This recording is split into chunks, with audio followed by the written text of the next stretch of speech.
Salut, donc on se retrouve enfin pour le Malossi Replica. On repart sur ce moteur maintenant que le moteur d'origine il est monté sur la mob, ouais, sous la bâche, et que ça fonctionne très bien. Euh, donc, euh, donc le but principal de ce démontage de ce moteur, c'est de revoir la préparation des carters, de faire quelque chose de plus optimisé. Euh, Parce que j'ai vraiment fait juste le minimum. J'avais simplement aligné au cylindre, tout simplement. Je vais mettre sur le support. De façon à ce que quand on emboîte les deux correspondent. Et puis voilà, c'est tout. J'avais rien fait de plus. Bon, j'avais gratté un petit peu ici là pour la boîte à clapper mal aussi pour qu'elle passe. Parce que j'avais un joint d'intercarter assez fin. Et quand je mettais la boîte à clapper mal aussi, là, le clapet là, en se levant, il frottait un peu. Donc j'ai gratté un petit peu ici, j'ai gratté un petit peu là, voilà. Donc du coup j'ai retourné le web pour voir des exemples de préparation carter. J'ai vu des choses farfelues, j'ai vu des choses correctes, j'ai vu un peu de tout. Des choses qui me plaisaient, d'autres qui me plaisaient moins. Au final, quand je reviens sur les fondamentaux, on va dire, sur par exemple les grands préparateurs, Ion Tournoi, lui il fait ça de façon très simple. C'est un simple alignement, un peu comme j'ai fait, mais un peu plus propre, plus aérodynamique, quoi. Là, je suis pas allé assez loin. Là, je pense que la bosse, là, il faut que je la fasse sauter. Il me reste, malgré que c'est creux derrière, il me reste encore de la matière, donc il faudrait que je la fasse sauter. Là, aller peut-être un petit peu plus loin, avoir un tas de surface un petit peu plus propre. Mais de toute façon, j'ai pas de quoi microbiller ou de sabler, donc ça sera toujours au papier à poncer comme ça, quoi. Ça ira très bien de toute façon. Ils font rien de plus, quoi. Du coup, il y en a qui font sauter cette marche ici, là, carrément. Qui font un passage gazeux d'éclapé jusqu'au transfert.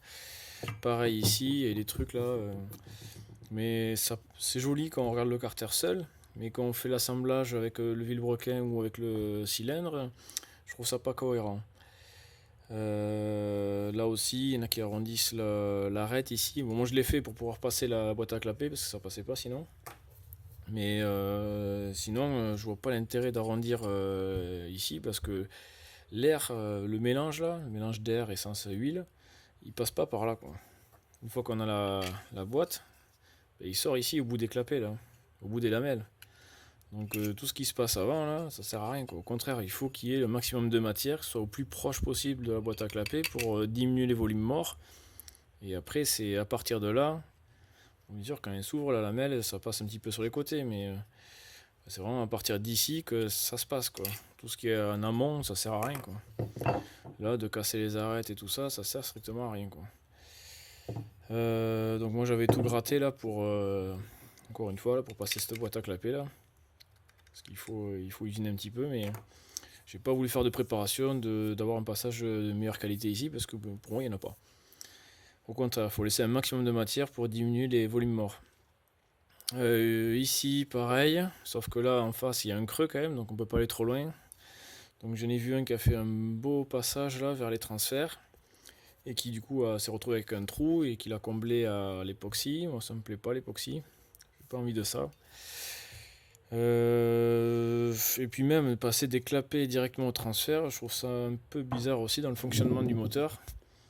C'est-à-dire que pour moi, le flux vient des clapets. Bon, il y a le piston au point mort bas par exemple. Les clapets sont là.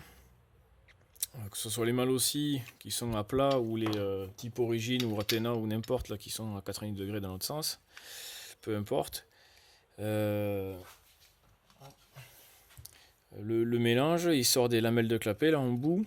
Bon, un peu sur le côté aussi là. Et il va pas directement dans les transferts.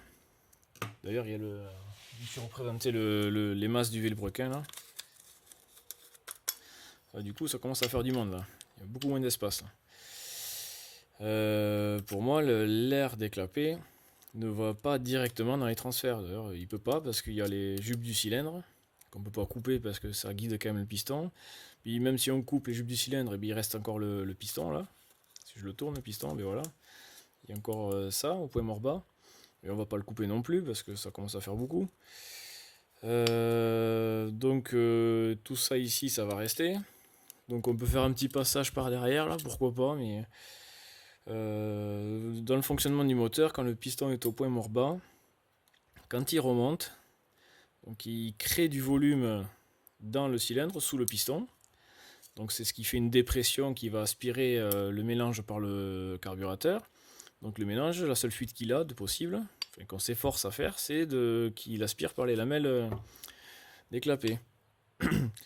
Et donc du coup, il va combler l'espace vide créé par le piston dans le cylindre.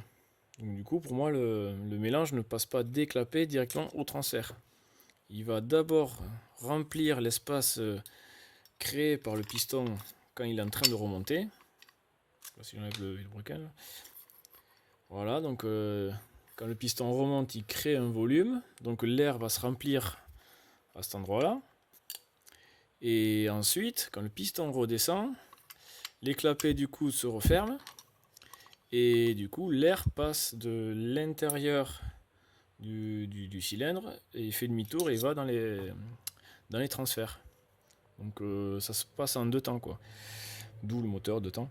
Le mélange sort des clapets, va dans le cylindre, sous le piston. Et après, le piston, quand il redescend, il pousse et il n'a pas d'autre choix que passer par les transferts. Donc ça va de là à là et de là à là.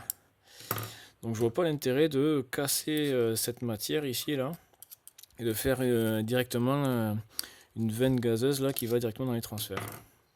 Peut-être à 10 000 tours ou je sais pas combien avec l'inertie ça fait un peu ça, mais je suis pas sûr. Moi j'ai vraiment l'impression que ça remplit ici et puis ça repasse après derrière. Donc je vois pas l'intérêt de casser ça, donc je vais pas le faire. De toute façon je vois que même comment ça s'appelle Tomahawk il le fait pas non plus. Yone de tournoi Racing il le fait pas non plus. Il le laisse ça. Quand on remet les carters vus de dessus, qu'on met les clapets ils sont juste là. Donc sur les mâles aussi qui sont à plat ou les types origines qui sont verticales, là, ils sont juste là. Donc pour moi, l'air, le mélange passe d'ici sous le piston et puis après il fait demi-tour dans les transferts. Donc il n'y a aucun intérêt à gratter, à casser dans tous les sens et créer du volume mort, quoi. Puisque l'intérêt quand même de la pré-compression, c'est de pouvoir injecter très fortement tout l'air qui est dans le carter, l'injecter au-dessus du piston, quoi. Donc je vais pas me lancer dans une préparation où je vais tout arracher, enlever un maximum de matière. Même ici, là, je vais même pas faire une espèce de veine gazeuse parce que toujours pareil, le cylindre, quand on le place, il y a un morceau ici. Donc là, j'avais dessiné en noir une hypothèse où je pouvais découper une partie du cylindre, mais je vois franchement pas l'intérêt. Pour moi, le mélange, il passe d'abord là-dessous, et puis après, il passe de là-dessous dans les transferts. Donc ça se fait en 2 temps, quoi, pour moi. Et je pense pas qu'il y ait l'intérêt à faire ça, quoi. Pareil, j'ai vu aussi des gens qui cassaient cet angle-là. Bon, je suis pas d'accord avec ça non plus. Parce qu'une fois qu'on met le vilebrequin, il n'y a aucun intérêt, quoi. Au contraire, vaut mieux avoir cette marche la plus pointue possible parce que le mélange, encore une fois, il vient des lamelles ici et il faut qu'il aille sous le piston et puis après qu'il passe dessous et qu'il revienne dans les transferts. Le mélange, il vient pas du vilebrequin, quoi. Il vient pas d'en dessous, quoi. Il part d'ici et il va sous le piston et puis après il passe là et puis il va ici. Donc ça, je vais pas du tout casser la marche ici, là, il n'y a aucun intérêt pour moi. Alors, à part de créer des volumes morts. Donc finalement, je vais rester très très simple. Là. C'est à peu près ce que j'ai fait, mais un peu plus optimisé, quoi. C'est-à-dire que je vais casser la bosse, là, aller un petit peu plus loin. Je vais voir avec l'épaisseur qui me reste derrière, là, parce que c'est assez proche, là, mais je vais essayer de descendre pour être un peu plus fluide, là. Je vais faire sauter cette bosse là et descendre. Si je peux descendre jusqu'à là, ça serait bien, mais bon. À peu près ça là. Ouais, tout ça, là, tout ce que j'ai entouré, je vais essayer de le faire sauter. Sans crever derrière, surtout pas. Parce que j'ai pas envie de mettre de l'époxy. Ni de recharger aluminium ou quoi. Je vais juste enlever de la matière et que ça soit à peu près propre et après tant pis. De toute façon, je le vois sur les photos de tournois Racing, bah, lui il a fait en pente. Hein. Pareil, Tomahawk aussi, il a fait en pente aussi. Et sur la plupart des photos de Carter préparées au minimum, c'est fait comme ça quoi. Ici, pareil, il n'y a aucun intérêt à faire sauter cette matière-là, parce que pour moi, l'essence, le mélange ne passe pas par là. Enfin, ça, c'est vraiment pour combler les volumes morts, quoi. Il faut qu'il y ait le vilebrequin, et même sans penser au vilebrequin, quoi. On met le cylindre, ben, il y a le cylindre ici, quoi. Donc ça permet de combler encore une fois les volumes morts, et puis c'est très bien, quoi. Donc bon, finalement il n'y aura pas grand chose de plus, hein. C'est pas avec ça que je vais prendre 100 km/h, donc je vais juste gratter cette bosse un peu, essayer d'aligner un peu là aussi. Je mettrai les liens dans la vidéo, j'espère, là, des vidéos qui m'ont inspiré de tournois et de Tomahawk.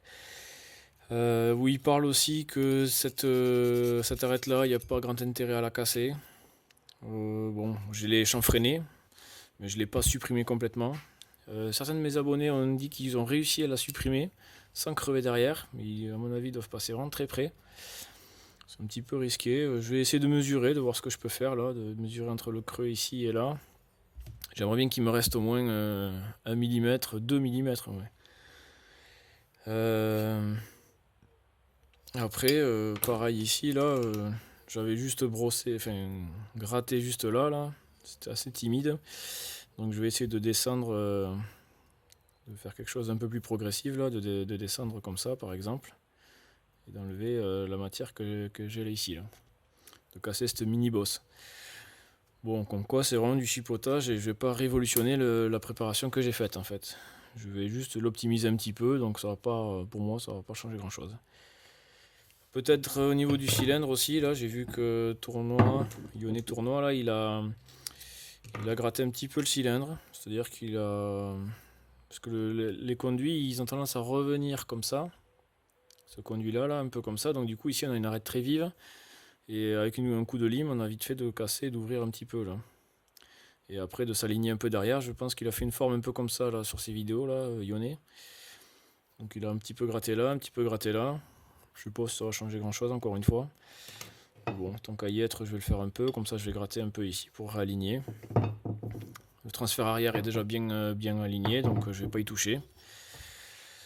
Voilà, donc j'ai pas envie de remonter le moteur stock comme ça, le cylindre stock là, parce que franchement je pense pas qu'il y ait de différence notable entre ce que j'aurais optimisé là et ce que j'avais avant.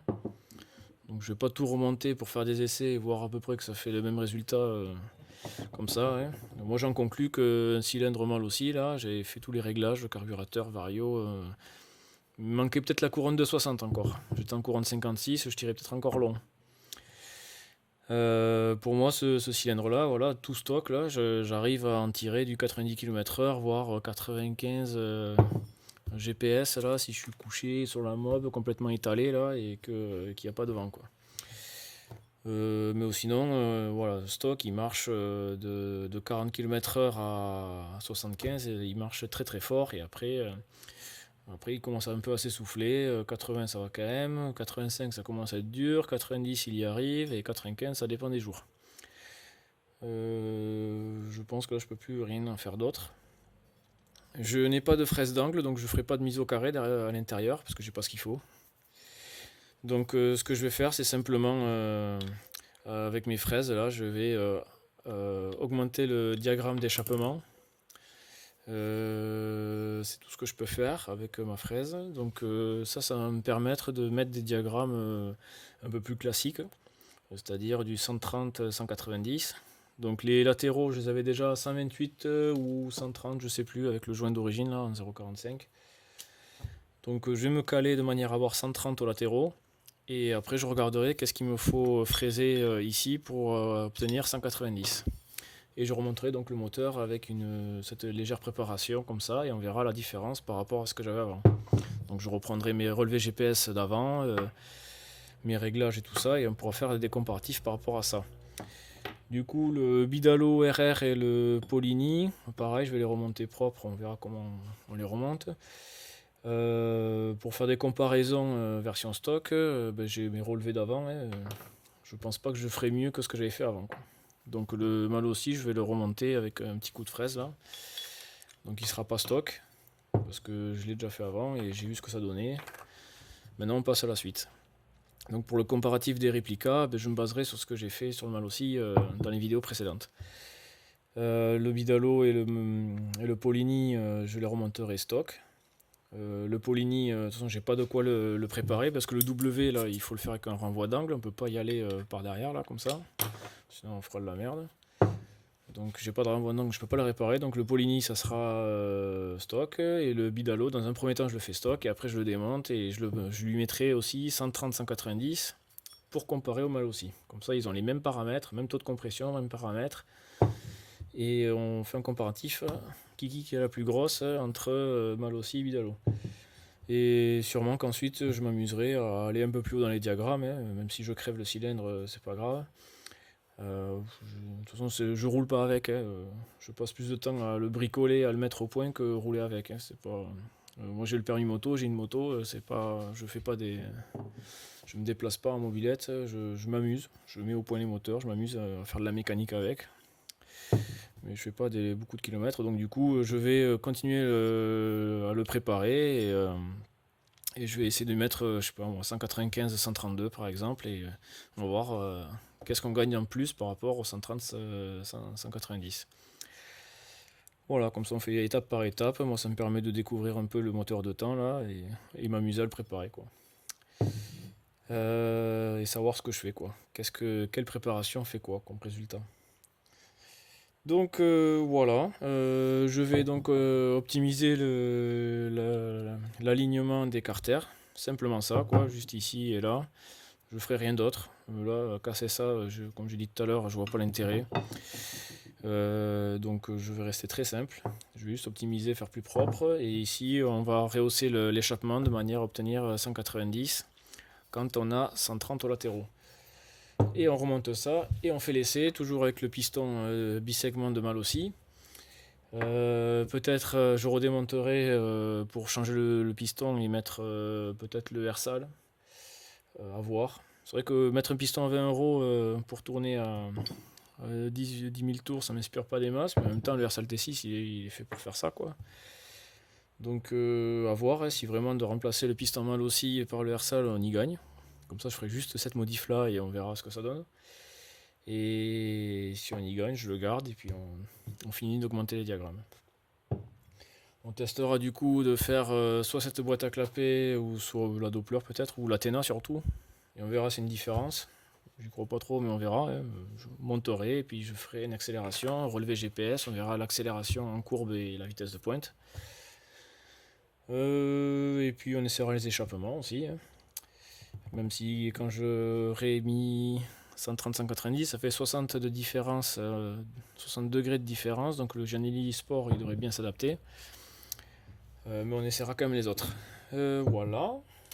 Et puis voilà, hein. Donc je vais le remonter vite fait, je vais pas passer 107 ans, je vais peut-être pas tout filmer non plus. Je vais essayer de filmer que les moments clés, comme ça je ferai des montages vidéo très rapides. Déjà là ça fait 18 minutes que je parle, là. Ça fait déjà trop. Donc ça fera juste une petite vidéo de présentation. Et j'essaierai de filmer que les moments clés après usinage, etc. Des petits jeux Villebrequin et des vidéos assez rapides pour pas que ce soit redondant et que moi je passe pas trop de temps à faire du montage, quoi. Voilà pour la suite. Donc à la prochaine pour les prochaines vidéos. Salut!